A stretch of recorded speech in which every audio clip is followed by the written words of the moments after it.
Truth Espresso, episode 165. Face it, we all would rather sleep in this morning. That's why God gave us espresso, to kickstart our zombified corpses into hyperdrive. And now, giving your mind and soul the morning shot of truth it craves. This is Truth Espresso with Daniel Minnick.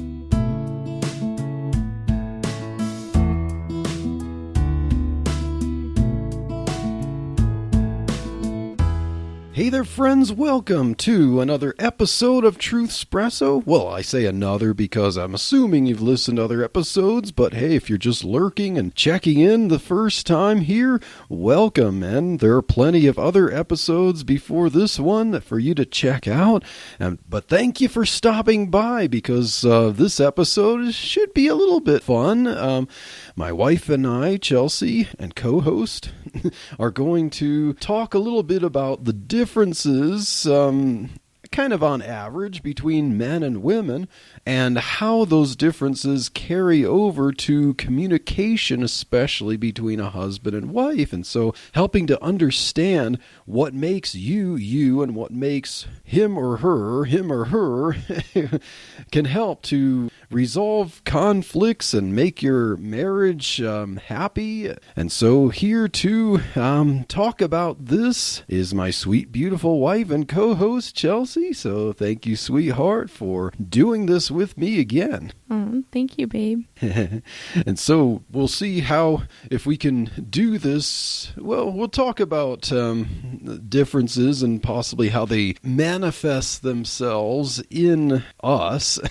And to say that there are differences between men and women is not to say that there's a cookie cutter, man and cookie cutter woman. There are personality differences. Every man is unique. Every woman is unique. But in general and on average, you can find some of these traits to be true of men on average compared to women on average. And so just understanding these averages, the law of averages here, can help to be able to communicate and understand each other, because sometimes arguments among couples, husband and wife, can happen based on really expecting your spouse to be like you, which is not why you get married.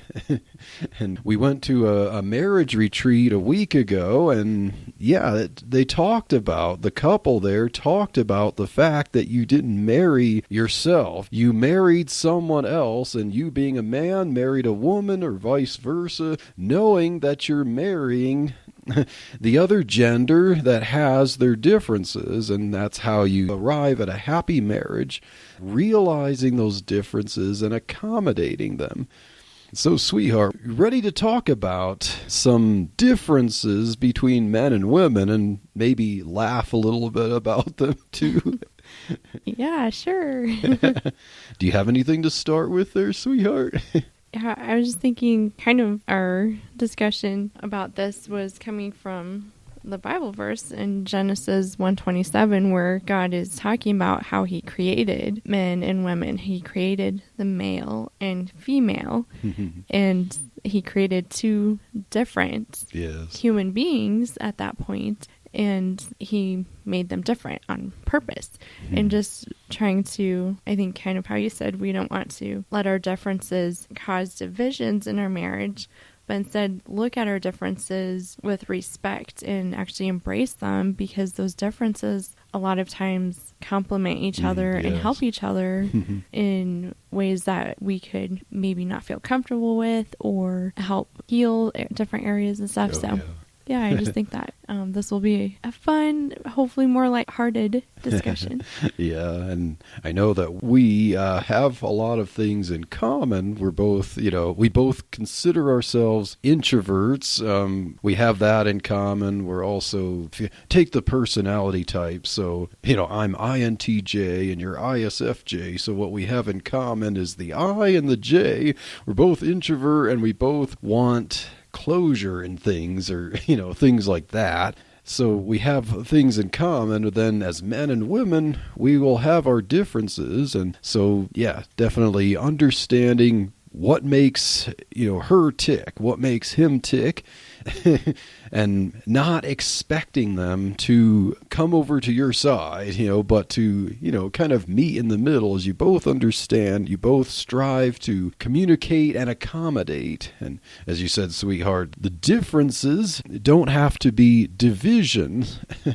And so I want to start with a little bit of science about the differences between men and women, and these are from secular science. There's a lot of politics that try to make men and women basically the same, and there's a lot of similarity where it's not like these are two different creatures, We're all human beings, and there's a lot of similarity between men and women as far as makeup. God's design, we're both created in the image of God, men and women. And we're not talking about apes versus chimpanzees, that are different species of primates or whatever. We're all human beings. We have a lot of similarities, but I'm going to look at an article in Psychology Today by Matt Huston called 6 Subtle Psychological Differences Between Men and Women. And I didn't put all 6 in my notes. I have a few here that I thought were interesting here.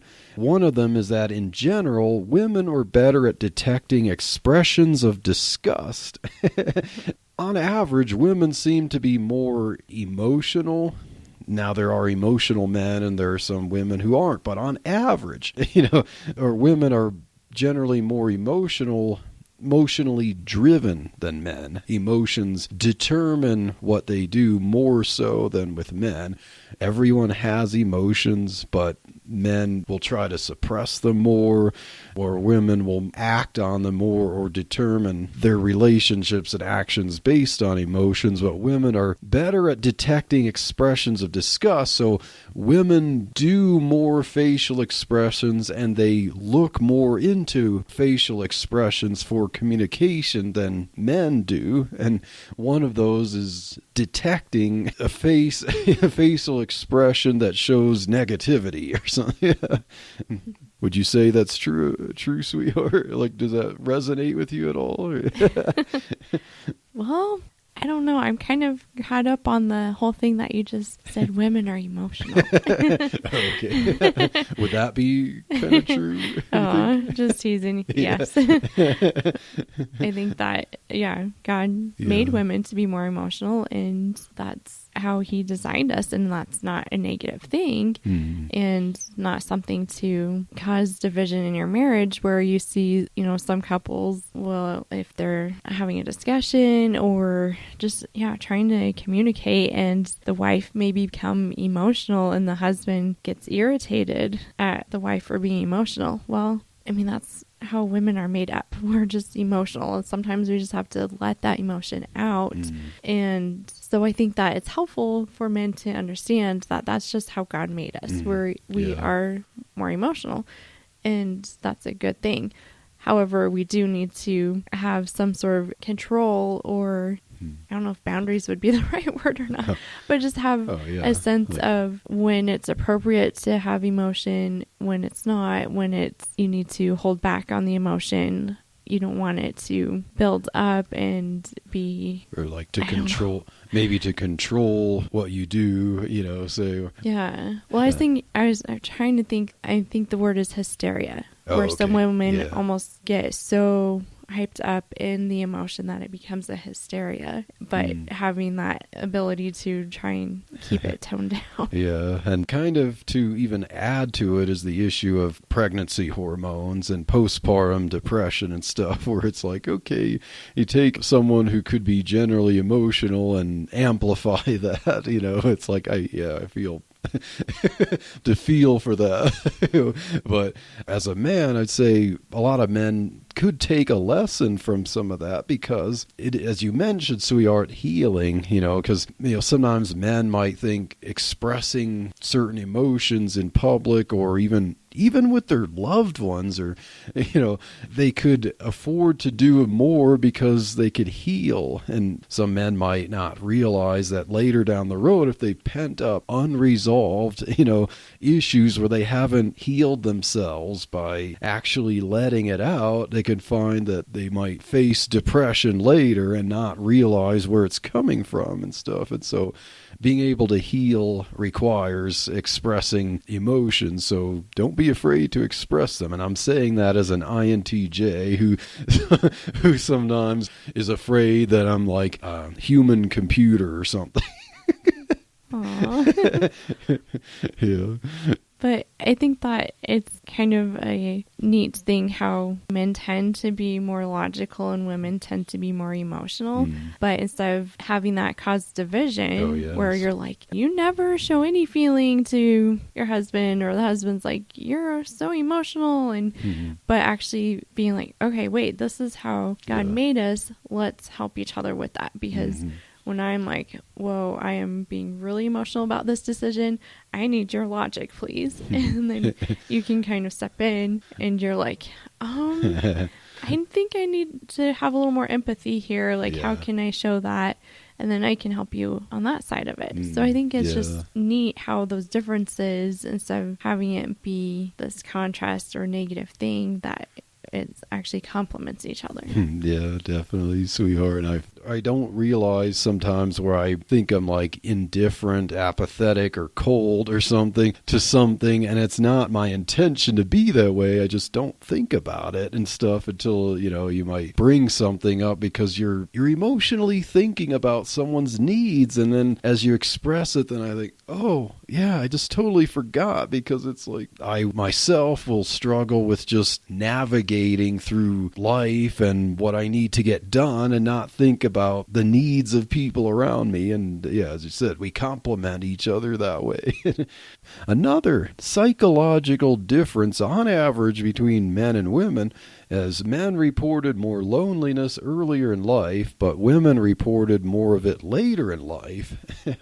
I have a theory about that based on relationships, and I think often men, when they're younger, they're trying to find a woman that they feel like they can marry and stuff. And when it comes to the younger times, usually women, the women are having to say no a lot, and the men are having to pursue a lot. And so women get a lot more attention, I think, during their younger years and stuff. And men are trying to find someone.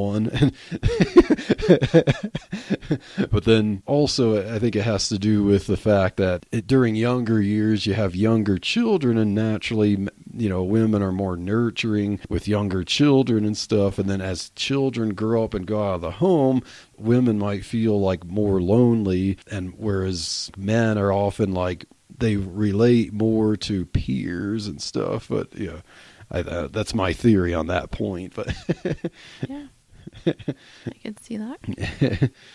Number 3 is men spent more time relaxing than women, but although women got more out of their leisure time. So men will look for more leisure time, but women get less leisure time. But the leisure time they get, women appreciate it more. They actually enjoy it more. I think that's interesting. We watched this seminar by Mark Gungor. I think that's what his name is. Mark Gungor. He talked about the men's brains and women's brains and stuff. And so kind of like women's brains are like spaghetti or wires, like electrical wire, like a mesh of wires, and everything's connected to everything. And men compartmentalize everything into boxes, and you say the boxes don't touch and stuff. So with men, it's like, okay, here's my work box, and then when I'm done with work, I don't touch it because I moved on to something else, and you need to kind of safely transition from one box to another. Kind of get into that where there's another article about the brains and how that works. But Mark Ungor mentioned the nothing box that, a lot of men, like, they want leisure so they can unplug their brains from everything.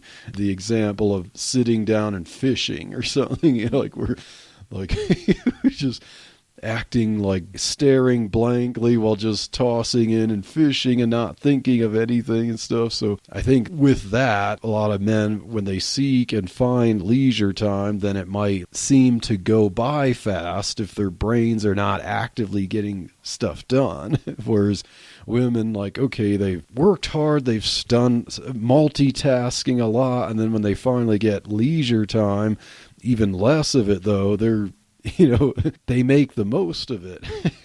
What do you think, sweetheart? Am I on track there?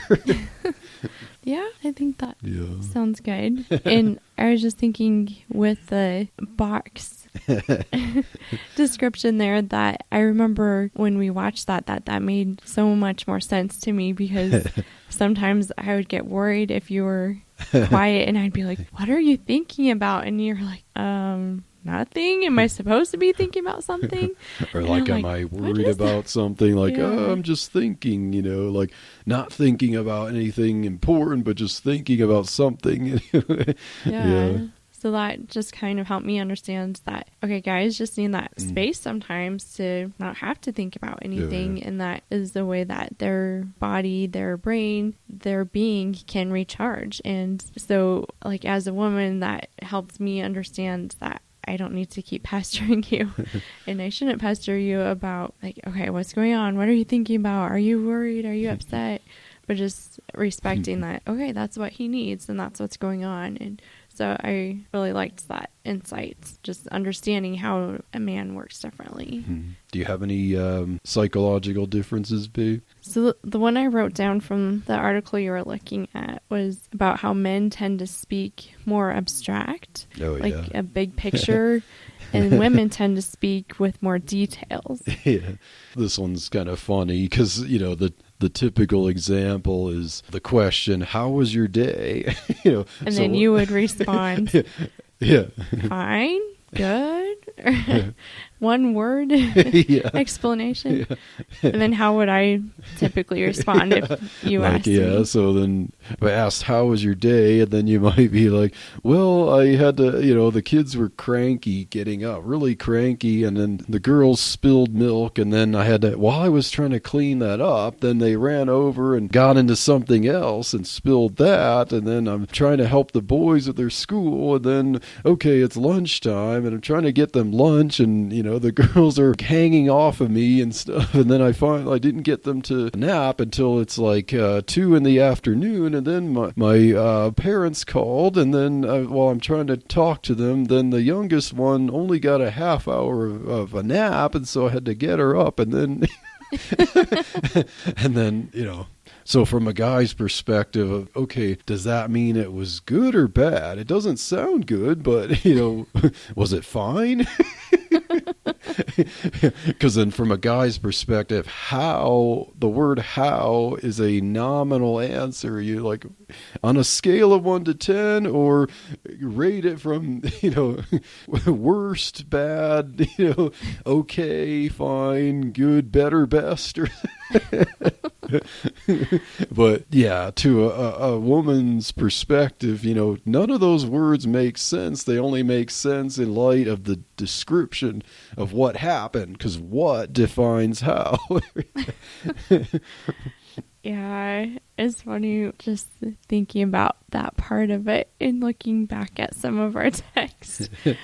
Although you're doing a good job of describing a little bit about how your day went or what you're working on and stuff. Because I think that, if you understand how men and women perceive that question differently, then that can be helpful. Because I know, like, we had this discussion before where when you give me a little more information about how your day went, then I'm like, okay, he's working on a huge project and he has like 5 meetings and all this stuff. Then that gives me more information to know, okay, how can I pray for you and how can I encourage you? Or if you finish a project early, then I'm like, okay, now I can praise you and be like, wow, that's awesome, and encourage you in that way.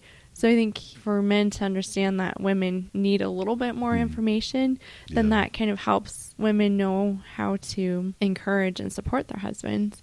And then on the other side, how do you think husbands can understand where their wives are coming from? Yeah. And that leads to the important aspect of listening. Men need to listen. And if it's very difficult to listen because you're brain dead, at least pretend to listen.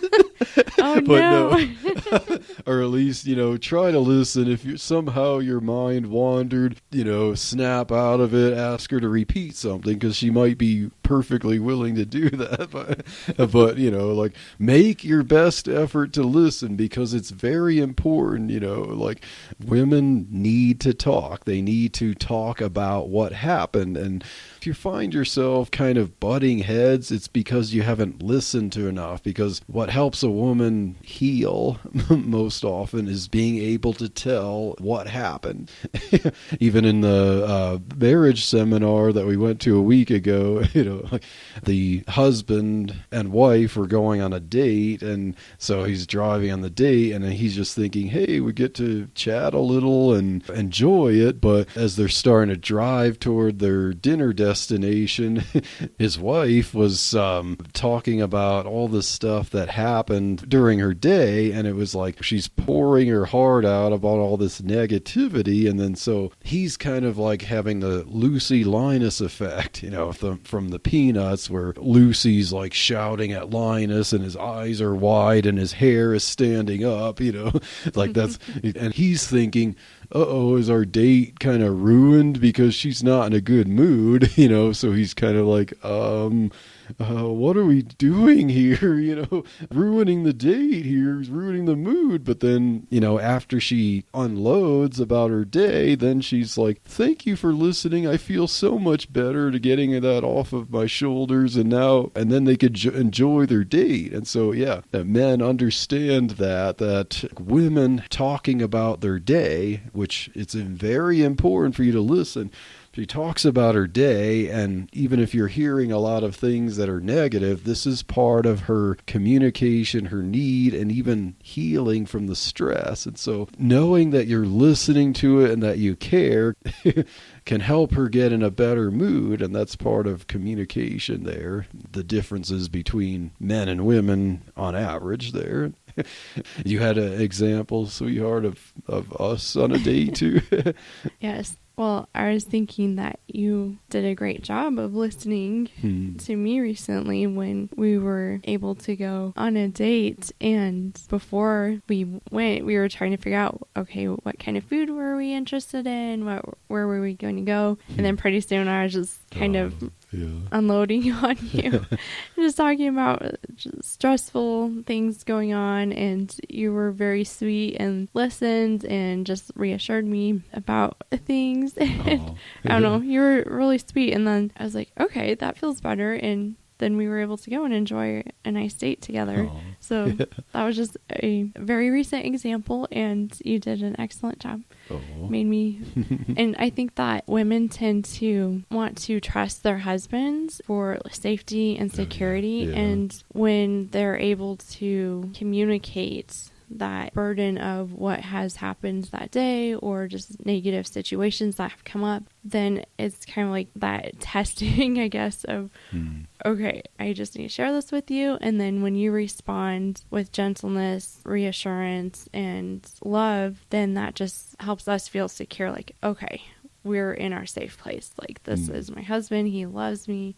And he's going to help me understand what I was talking about. And I think that's something that's really neat about husband and wife, and just even how husbands and wives can interpret that situation differently, where it might be more stressful for the wife. But then when the man's listening to it, he's like, oh, and he doesn't say, why were you thinking that?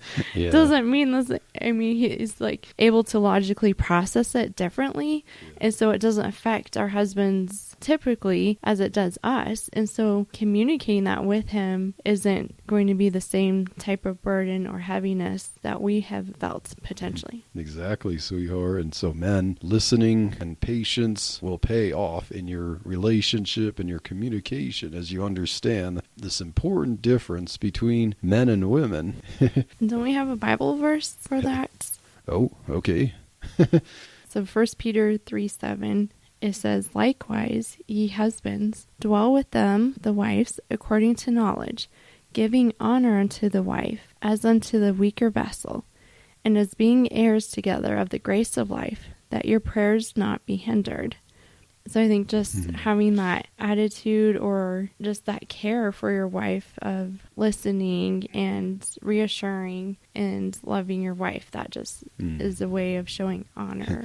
Yeah. Honor unto the wife as unto the weaker vessel. And I believe that the understanding of that is the weaker vessel is the one that's more rare and expensive. Think of some vessels are like, say, you make a trash can that's tough and durable. It can take dents and get kicked around and stuff, but they serve their purpose. If it can hold trash, it's it's still, you don't throw it away because it has a dent, because it still works, it still serves its purpose. But the weaker vessel is more like the decorative, delicate Ming Va or something that you'd put on the mantle and stuff. So men, treat your wife like that, like something that's rare and precious, and you have to be careful not to break it with your words, and dwell with your wife according to knowledge, which means to understand her. And you can't understand her unless you're willing to listen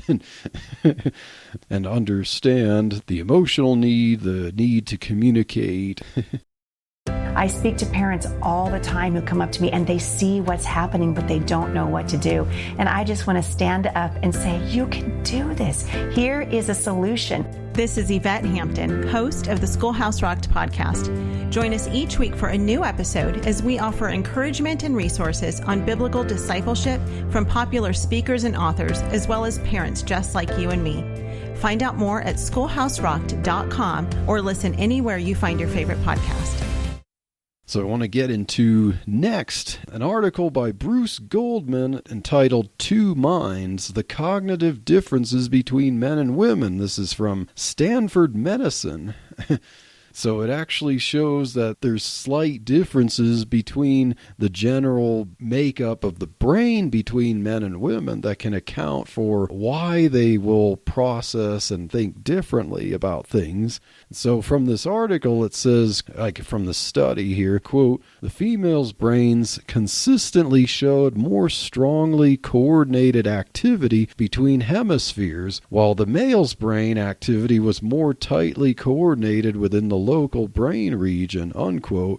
And so I think that this general difference also accounts for the general difference of the wire mesh, example, where everything's connected versus the men's compartmentalizing. So men will localize and their thought processes will like hang out in one region. It'll be confined to certain regions of the brain, where women's brains on average will have like a quick, more connected path between the hemispheres where, logic and emotion are, quickly moving around, connected to each other and intermessed with each other, where there's the boxes versus the mesh of wires. And another thing of note from this article, it says, quote, "Every cell in a man's body, including his brain, has a slightly different set of functioning chromosome genes from those operating in a woman's," unquote. In other words, every cell of a man's body is characteristically male, and every cell of a woman's body is characteristically female. So, yeah. as a man, every part of you is male, and as a woman, every part of you is female, down to the cell level with the chromosomes and stuff. So men and women are different. Now, you could say there's a spectrum of maleness, that's expressed across males, and there's a spectrum of femaleness expressed across females, but there is a category of male and a category of female that are different. It's not just the identity politics, like you're not just figuring out your identity and you're trapped in a body. Your brain, the cells of your brain, everything about you is male or female. So I was looking at one difference between men and women. I don't know if you saw this one too, but it said that women have better sense of taste and smell than men. The olfactory senses. Yes. Yeah. So I was looking up a little bit more as to why that is, and it was showing that women actually have more. It's called the olfactory bulb, where the neurons are for your sense of smell and taste, and there's actually more neurons in that for women than there are for men. And there's more communication between the neurons in the olfactory bulb with hormones in women, which kind of made sense to me because I was thinking like, okay, I wonder if that's why women tend to struggle with morning sickness so bad, because in pregnancy, your sense of taste and smell is heightened. And so that just makes sense that there's an influence of hormones with that as well. Yeah, and I mean, I know that, like, sometimes you'll say, like, do you smell that? And and then I have to concentrate, like, do I smell something, and then maybe, like, I think I get a hint of it, but it's like, it really impacts you sometimes, and I, like, barely sense something there, like, Yes, that is one sense that I'm like, okay. I could definitely do with less sense of smell.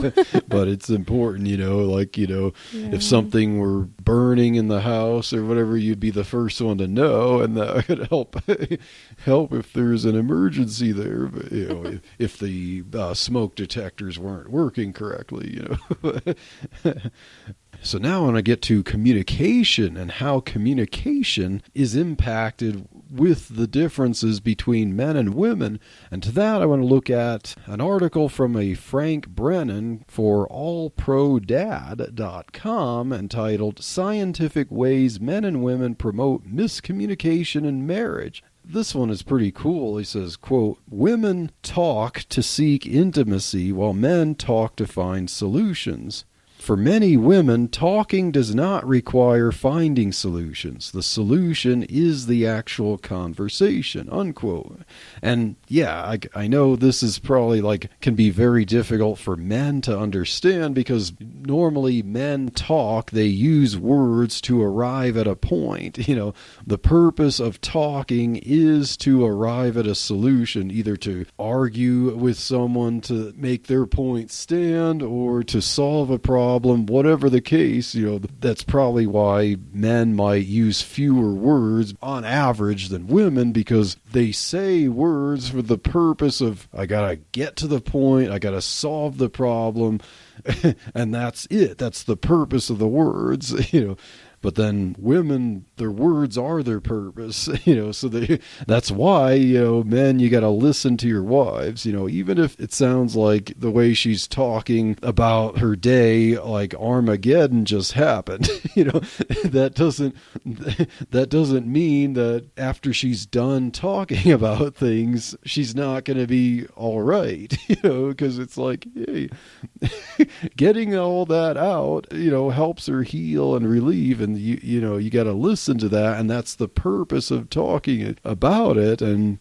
when she says, okay, I really need to talk to you, the first thing the husband might be thinking of is, okay, what's the problem? Am I a problem? Or okay, you're going to bring up a problem, and now I got to figure out a solution, so I got to get my problem-solving mind in gear and be ready, but sometimes the wife just has to talk about something, and then even if you might be thinking, wait, did we solve that? You solved it for her because you listened, and she talked about it, and that helped her cope with it, and the talking is the solution. It might be hard for men to understand the why or how of that, but it's important to know that that's true, and that part of helping her out is just to talk and listen. So I remember that we had a discussion about this, I don't know, within the last few months, though, that it's easier for you to have those times where you're listening to me if I bring it up in a certain way. So instead of just saying, hey, babe, I need to talk to you. Oh, yeah. And then you're kind of on alert, like, oh, no, what did I do? Yeah, that's like, yeah. So the way you phrase something about introducing the need for conversation where, okay, I'm thinking of the way my parent, my mom or something asks, like, okay, we need to talk about something. I'm like, oh no, here comes the discipline. What did I do? But, yeah. But it's because you just meaning you need to talk to. Yeah, so if the husband and wife can just talk about how they think the best way to bring up those times would be, so, sometimes I'll be like, do you have a few minutes that I can just share something that I'm really struggling with? And I just need you to listen and just kind of give me insight or pray with me about this. I think that when we let our husbands know like what we expect of them and what the conversation is about in just summary at the beginning, that it gives them more peace and they're actually a little more engaged in listening because they're not trying to find that solution the entire time you're talking. So like, oh, okay, she just needs me to listen. Yeah, I can do that. Or, okay, she needs me to help problem solve. I need to be in that mindset. So I think that just communicating that with our husbands is helpful and maybe less stressful. I don't know. Oh, yeah. Yeah, definitely, sweetheart. Oh, yeah, did you have something there? From Focus on the Family's website, they were saying that men talk to communicate ideas. Oh, yeah. Information and facts. Yeah. And then women talk to communicate aspirations, thoughts, and feelings. So just in the way that we actually communicate is different. And then how we understand what the other person's saying can be understood differently too. So there's quite a few barriers, if you think of it that way, to communicating with each other. But just understanding that it is different helps you know, okay, I need to ask more questions. I'm not quite sure I was understanding that. Or can you help me understand what you meant by this? Oh, yeah. Just having that awareness that just because of how we're made, there can be those differences. And that's not something to, again, have those divisions or disagreements on, but realize, okay, sometimes we use the phrase from that book called The Communication Code. Oh, is it cracking the communication code? Yes, cracking the communication. Yeah.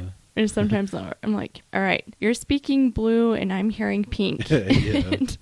Because that's happened sometimes, and it's most likely going to happen in any marriage, Yeah, but just being aware of that is the potential, and trying to get on the same page on things is good. Yeah, definitely, sweetheart. Here's another article that I think this one was pretty interesting by Susie Alexander. 14 huge ways men and women communicate differently in relationships. This was from slice.ca for Canada. I think, is that Canada? Okay, yeah. Or California. Yeah, I don't know. I didn't know the states of the United States had their own domain extensions, but it's probably true. California. But I mean, Canada. Sorry. I know I messed you up. Whoops. And then, so this article featured a couple here and how both of them would give their input on how men and women will be different in different ways of communicating. And so it's Antia and Brody Boyd. And so Brody says, men tend to bond with other men through playfully criticizing each other and challenging each other. And then Antia says, whereas women tend to bond more with other women through appreciating each other and complimenting each other. So So one of the ways our second son and I bond is by playing Super Smash Bros. Ultimate for the Nintendo Switch. And he beats me and beats me and beats me and beats me. Most rounds we play aren't even close. He tosses and smacks me around like there's no tomorrow. And I've played the game enough over the years that I consider myself competent. I might even be able to hold my own in a tournament, but when I try to battle him, we could play rounds for hours, and I'm lucky if I beat him halfway before I get utterly humiliated. I just think he's the total master of that game, the best in the world.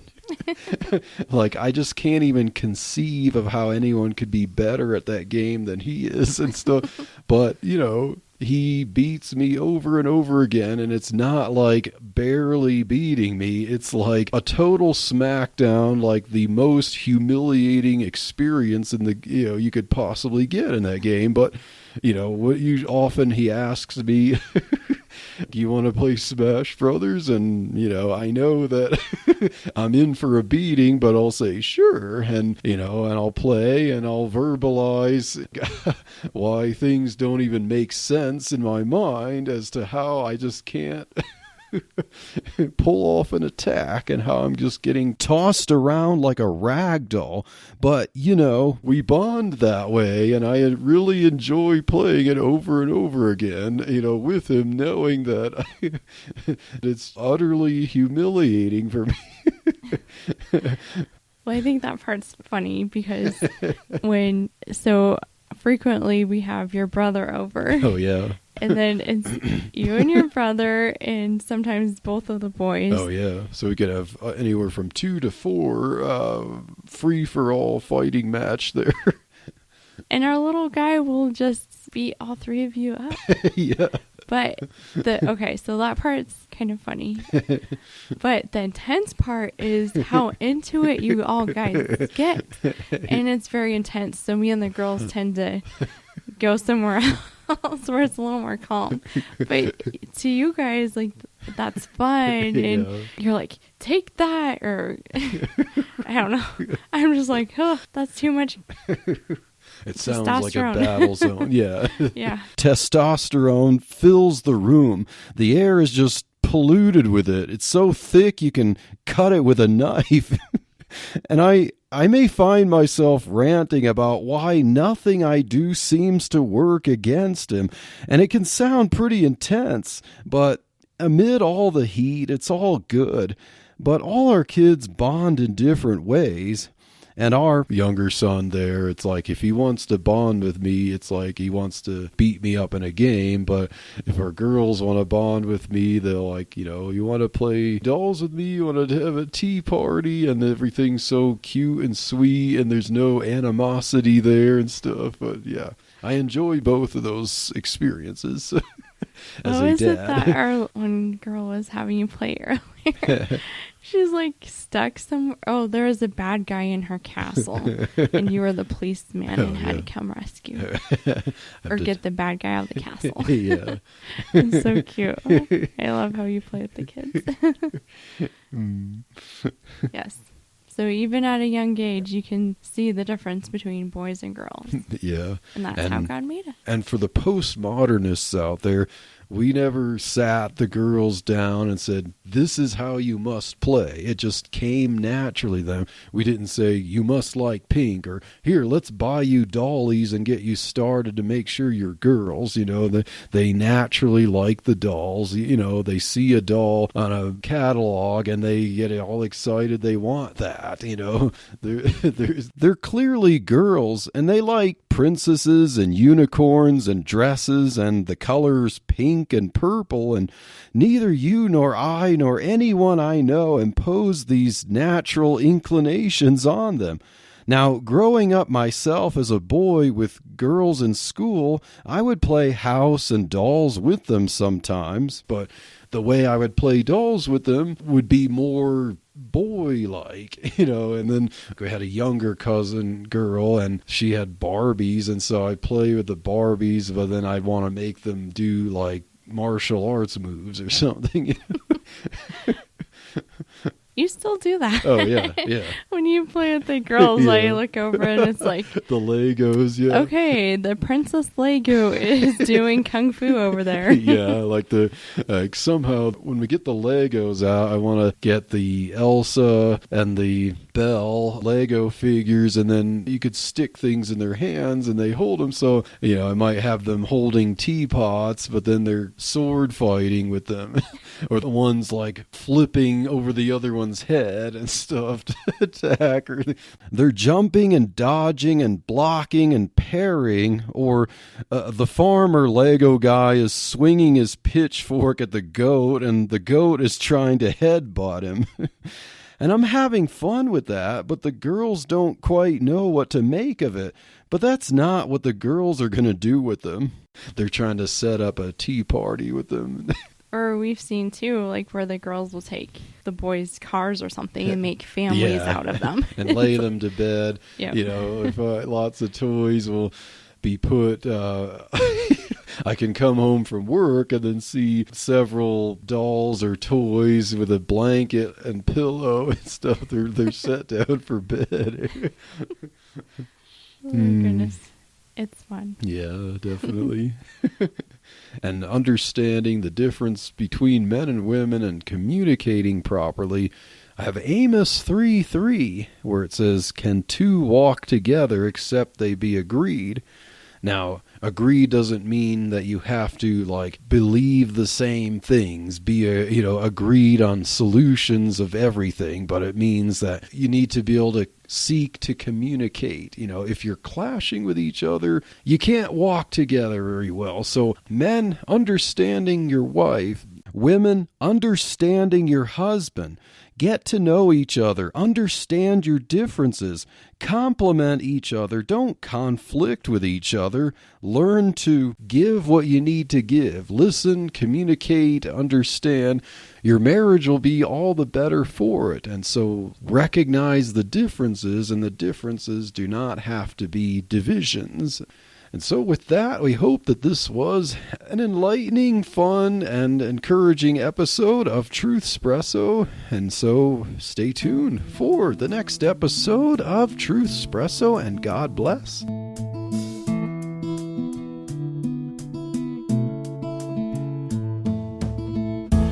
Thank you for waking up with Truthspresso. Good morning, and God bless your day.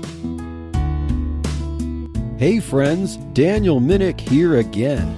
If you liked waking up to this episode of Truthspresso, I would really appreciate it if you would rate it on Apple Podcasts, Stitcher, or whatever application you use to listen to Truthspresso.